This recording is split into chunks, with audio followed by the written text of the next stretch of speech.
Commodity roundup में आपका स्वागत है। मैं हूं मनीषा गुप्ता और टॉप चीज आज हम जो डिस्कस करेंगे वो यही है कि सेबी ने जो सुप्रीम फैसला लिया है जहां पर फॉरेन पोर्टफोलियो इन्वेस्टर्स को अब इंडियन मार्केट्स में निवेश करने का मौका दिया है। क्लियरली क्या डेट ये लॉन्च की होगी उस पर बाजार की अभी भी नजर है, लेकिन सबसे बड़ी खबर आज की कमोडिटी मार्केट्स के लिए यही है।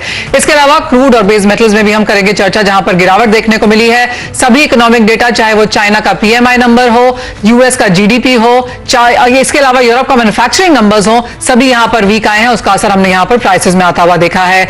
और जहां तक मॉनसून की बात है उस पर भी करेंगे बात, जहां पर जून में अब तक 10% की डेफिशिएंसी के साथ यह महीना खत्म होता हुआ नजर आ रहा है। आगे कैसे रह सकते हैं बादल, कहां होगी बारिश, इस पर भी करेंगे बातचीत। लेकिन सबसे पहले एमसीएक्स के head of Boolean Shivanshu Mehta हमारे साथ जुड़े हैं, उन्हीं के साथ करेंगे चर्चा। शिवांशु, एक बड़ा फैसला यहां पर सेबी की तरफ से आता हुआ, क्लियरली सीडैक ने यहां पर इसे मंजूरी दे दी थी, उसके बाद हमने सेबी ऑफिशियल्स को इसके ऊपर बातचीत करते हुए देखा है और जो क्लियर डिटेल नोटिफिकेशन आया है, माना यही जा रहा है कि सारे क्राइटेरिया को इन्होंने यहां पर इसमें जज किया है। हमने देखा है कि सिर्फ नॉन एग्रो कमोडिटीज में कारोबार हो सकता है और सिर्फ कैश सेटल्ड कॉन्ट्रैक्ट्स में ही काम होगा। आप as MCX, as an exchange इसे कैसे देखते हैं? जी हाँ मनीषा, जैसा आपने सही कहा, ये एक बहुत अहम फैसला है सेबी का कल की बोर्ड मीटिंग में, और ये बहुत वेलकम स्टेप है जिसे पूरे मार्केट पार्टिसिपेंट्स इंतजार कर रहे थे इसका, नॉट ओनली कमोडिटी एक्सचेंजेस। देखा इसे इस तरह जा रहा है कि जो डेप्थ और लिक्विडिटी है वो फर्दर बढ़ेगी फॉरेन पोर्टफोलियो इन्वेस्टर्स के आने से, और इनिशियली नॉन एग्री कमोडिटीज के अंदर इन्हें अलाउ किया गया है, और उसके अंदर विद इन दैट शुरुआत में कैश सेटल कॉन्ट्रैक्ट्स, यानी कि जो हमारे एनर्जी प्रोडक्ट्स हैं, क्रूड ऑयल, नेचुरल गैस, और जो हमारे कैश सेटल इंडिसेस हैं, इनके अंदर शुरू में भागीदारी देखी जाएगी। और अभी फर्दर कमेटी का गठन किया गया है और सेबी का सर्कुलर आना बाकी है। मैं समझता हूँ कुछ ही अरसे में आप इसका जो लाइव एक्सचेंज के ऊपर पार्टिसिपेशन देखेंगे। शिवांशु, हमने पहले ईएफईस को जैसे अलाउ किया गया था कि आपके यहाँ पर अंडरलाइन कमोडिटी हो तो उसी एक्सपोजर के तहत पे आप इंडियन मार्केट्स में हेज कर सकते थे, वो चीज अब यहाँ पर निकाल दी गई है। लेकिन अगर हम दूसरी चीजें भी देखें जो सेबी ने अलाउ करी है, चाहे वो कैटेगरी थी एआईएफ्स हैं या म्यूचुअल फंड्स हैं या इंस्टीट्यूशनल बायर्स वगैरह हैं, एज ऑफ नाउ वहां से भी हम किस तरह का पार्टिसिपेशन देखते हैं, और आपको लगता है कि ये जो अब सेबी ने अलाउ किया है इसका एक बेटर इंपैक्ट हम आता हुआ देखेंगे? जी हाँ, जहाँ तक ईएफईस का सवाल है वहाँ पे मुद्दा ये था कि उनका फिजिकल एक्सपोजर होना जरूरी है। बहुत सारी डिस्कशंस भी होल्ड की गई रेगुलेटर और मार्केट पार्टिसिपेंट्स के बीच में, एक्सचेंजेस भी थी। तो अब ये फिलहाल जिस रूपरेखा में आया है, इससे तो डायरेक्टली उनकी जो लिक्विडिटी प्रोविजन है, और क्योंकि वो लार्ज स्केल पे पार्टिसिपेट करते हैं, चाहे वो इंडिविजुअल हो या नॉन इंडिविजुअल कैटेगरी पे, तो उससे जो ऑर्डर बुक की हेल्थ है, इम्पैक्ट कॉस्ट का लोअर होना, एफिशिएंसीज बढ़ना, ये सब देखा जाएगा, जिससे कि चौतरफा बेनिफिट मिलेगा। हेजर्स को भी उनकी एफिशिएंसीज बढ़ेंगी और जो रेगुलर स्पेकुलेटर्स और ट्रेडर्स हैं उनको भी बेटर ऑर्डर बुक्स देखने को मिलेंगी। जहां तक बाकी जो फंड्स और एआईएस का सवाल है, उसकी इनिशियल पार्टिसिपेशन अच्छी रही है, और फर्दर जो फीडबैक मार्केट का मिलता रहता है और वो उसे उसकी कॉग्निजेंस ली जाती है, तो उसके अंदर फर्दर जो चीजें हैं, जो कस्टोडियन वगैरह को लेकर, उनके अंदर भी जैसे जैसे फर्दर स्ट्रीमलाइनिंग होगी तो पार्टिसिपेशन और उन प्रोडक्ट्स में बढ़ती हुई नजर आएगी। शिवांशु, क्लियरली जब कल शाम को सेबी की तरफ से ये नोटिफिकेशन आया है, अप्रूवल आया है, उसके बाद काफी एक्सपर्ट्स ने, बैंक्स ने, ब्रोकरेजेस ने इसके ऊपर रिएक्ट किया है, और दो चीजें जो निकल के यहां पर आई हैं एज अ कंसर्न वो ये है कि एफपीआई जब इंडियन मार्केट्स में यहां पर ट्रेड करेंगे तो उनको करेंसी रिस्क लगेगा, और दूसरा जिस तरह के मेट्रिक्स हम यहां पर यूज करते हैं 10 ग्राम्स या टन के हिसाब से, वो थोड़े से डिफिकल्ट पड़ सकते हैं। आपका क्या रिएक्शन है? देखिए, अमूमन देखा गया है कि इंटरनेशनल मार्केट्स में, स्पेशली जहां तक चाइना का सवाल है, वहां भी इस तरह के कॉन्ट्रैक्ट्स एग्जिस्ट करते हैं जो जिनकी डिनोमिनेशन लोकल करेंसी में होती है। सवाल ये है कि जहां पे मार्केट के अंदर डिस्पैरिटीज होती है, वहां पे अपॉर्चुनिटीज भी होती हैं। तो आई थिंक ये कॉन्ट्रैक्ट्स जो हमारे हैं, ये हमारे लोकल प्राइसेस को इंडिकेट करते हैं, और इंडिया जो है वो कई कमोडिटीज में लीडिंग कंज्यूमर है वर्ल्ड का, प्राइस सेटर बनने की तरफ भी इसकी वजह से बेनिफिट मिलेगा। तो हमने अमूमन देखा है कि जैसे इंटरनेशनल मार्केट्स में भी, चाहे वो एलबीए में हो या नियर मंथ फ्यूचर्स हो किसी इलेक्ट्रॉनिक एक्सचेंजेस के, उनके अंदर अक्सर जो अपॉर्चुनिटीज प्रिवेल करती हैं वो फर्दर डायनामिक रूप में दिखेंगी। जी हाँ, आर्बिट्राज अपॉर्चुनिटीज तो यहाँ पर डेफिनेटली देखने को मिलेंगी और देखना ही होगा कि किस तरह का पार्टिसिपेशन और क्या एक डिटेल्ड एनालिसिस हम यहाँ पर आता हुआ देखते हैं। शिवांशु हमारे साथ बने रहें क्योंकि आपके लिए एक और दो सवाल भी हैं, लेकिन हम एक रिएक्शन यहाँ पर ब्रोकिंग हाउसेस से भी लेना चाहेंगे। हमारे साथ अजय केरिया और कोटक सिक्योरिटीज के रविंद्र राव अब यहाँ पर जुड़े हैं। अजय, कैसे देखते हैं आप इस स्टेप को और क्या एक्सपेक्टेशंस हैं एज ब्रोकरेजेस, हम कितना रेडी हैं इसके लिए?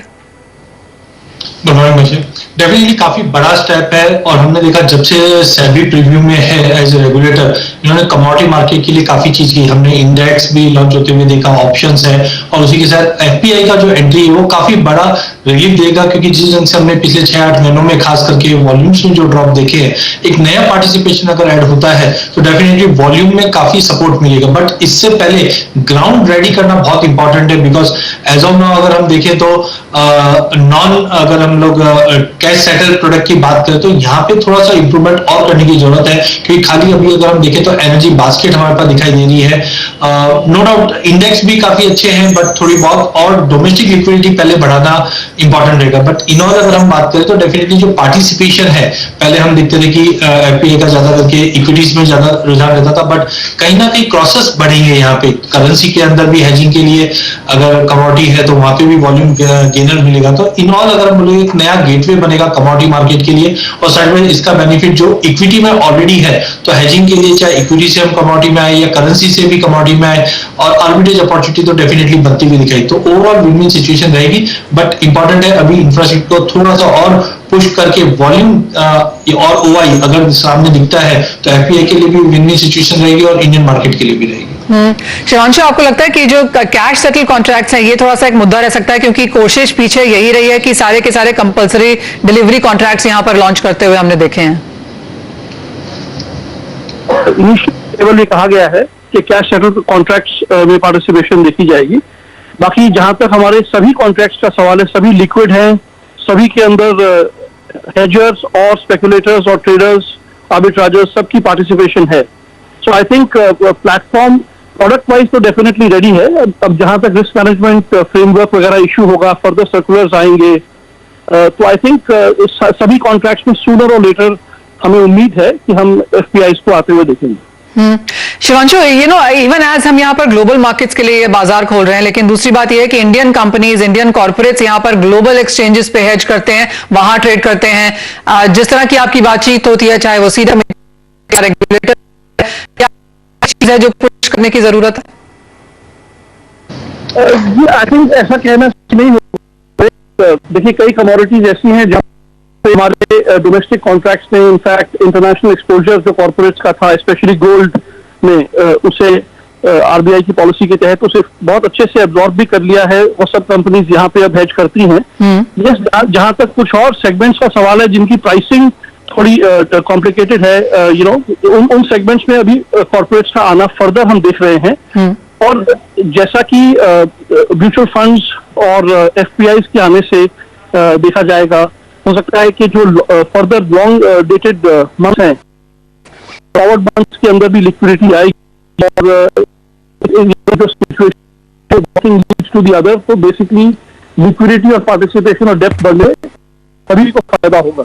जी रविंद्र, ये सवाल आपसे है। एक और चीज जो यहाँ पर हाईलाइट की गई है और ये इंटरनेशनल मीडिया से भी है कि जो जिस तरह का कमोडिटी ट्रांजैक्शन टैक्स हम यहाँ पर इंडियन मार्केट्स में देते हैं, वो एक और चीज हो सकता है जिसके ऊपर शायद यहाँ पर रेगुलेटर को एक नजर डालने की जरूरत होगी, अगर वो चाहते हैं कि एफपीआई यहाँ पर इंडियन मार्केट्स में एक बड़े नंबर में आए।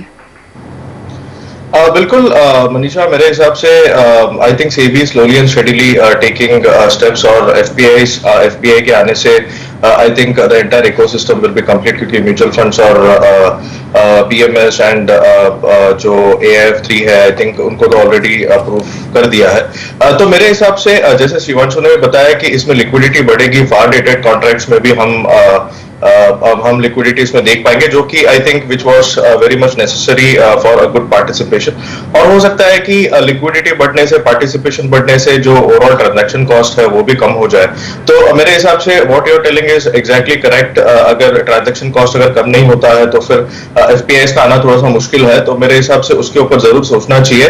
और आई थिंक अभी ये पूरा जब इकोसिस्टम कंप्लीट हुआ है, I think transaction cost will automatically come down because of the liquidity and participation. तो मेरे हिसाब से वी आर ऑल्सो होपफुल कि ये आगे जाके होगा और उसी से I think liquidity and participation और बढ़ सकती है। एब्सोल्युटली। जैसे बात की जा रही है कि यहाँ पर ग्राउंड रेडी करने की जरूरत है, शिवांशु एज एन एक्सचेंज अब यहाँ पर क्या तैयारियां आप करेंगे, किस तरह का कॉन्वर्सेशन यहाँ पर रेगुलेटर के साथ है, अगला नोटिफिकेशन जब डेट यहाँ पर लॉन्च किया जाएगी उसका ऑफकोर्स यहाँ पर बाजार को इंतजार रहेगा, लेकिन कितने समय में ये सब शुरू हो जाएगा?